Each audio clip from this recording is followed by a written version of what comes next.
आप सभी का स्वागत है। आज हम लोग रूपक अलंकार का जो अंतिम भेद है, पारंपरिक रूपक अलंकार, उसके बारे में जानेंगे। पारंपरिक रूपक अलंकार के बारे में आप ध्यान दें, इस बात को नोट रखें। जहाँ उपमेय पर एक आरोप दूसरे आरोप का कारण होता है, वहाँ पारंपरिक रूपक अलंकार होता है। ध्यान रखेंगे, जहाँ उपमेय पर हमने एक आरोप लगाया, मतलब एक उपमान दिया, और वह दूसरे आरोप का कारण बन जाएगा, वहाँ पर पारंपरिक रूपक अलंकार होता है।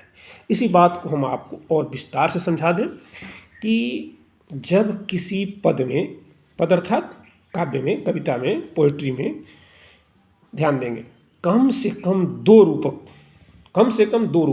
अवश्य हों, और उनमें से जो एक रूपक होगा, है ना, एक रूपक जो होगा वह दूसरे रूपक की पुष्टि करेगा। एक रूपक के द्वारा दूसरे रूपक की पुष्टि होगी। तो जब एक रूपक दूसरे रूपक की पुष्टि करेगा तो वहाँ पारंपरिक रूपक अलंकार हो जाएगा। उदाहरण से समझें हम। यह उदाहरण बहुत ही प्यारा है और आपको समझा देगा। कितना प्यारा उदाहरण है, समझिए इसको। उदाहरण नंबर 1, तुम बिनु रघुकुल कुमुद विधु सुरपुर नरक समान। क्या बढ़िया उदाहरण दिया है। तुम बिनु रघुकुल कुमुद विधु सुरपुर नरक समान। यहाँ पर रघुकुल में कुमुद का आरोप किया गया, जो राम में विधु के आरोप का कारण है। अतः यहाँ पर पारंपरिक रूपक अलंकार है। एक दो उदाहरण और देख लेते हैं। उदाहरण नंबर 2 देखें।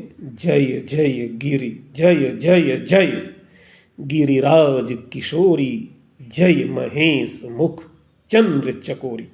यहाँ भी एक आरोप दूसरे आरोप को पुष्ट कर रहा है, अतः यहाँ पर भी पारंपरिक रूपक अलंकार है। उदाहरण नंबर 3 देखते हैं। बड़ा ही प्यारा प्रसिद्ध उदाहरण है।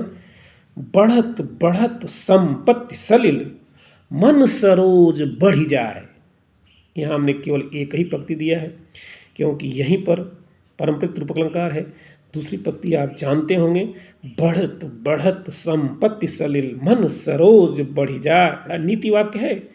घटत घटत पुनि ना घटे बर सुमेर कुम्हिलाए। तो हम जहाँ पारंपरिक रूपक अलंकार है उस पंक्ति को देखें। बढ़त बढ़त संपत्ति सलिल। देखें आप, संपत्ति सलिल आरोप किया गया इस पर पुष्टि के लिए। मन सरोज बढ़ी जाए, इसलिए यहाँ पर भी पारंपरिक रूपक अलंकार है। आशा है आपको यह अलंकार बिल्कुल सही सटीक समझ में आ गया होगा। आज के लिए आपको धन्यवाद। Thank you very much.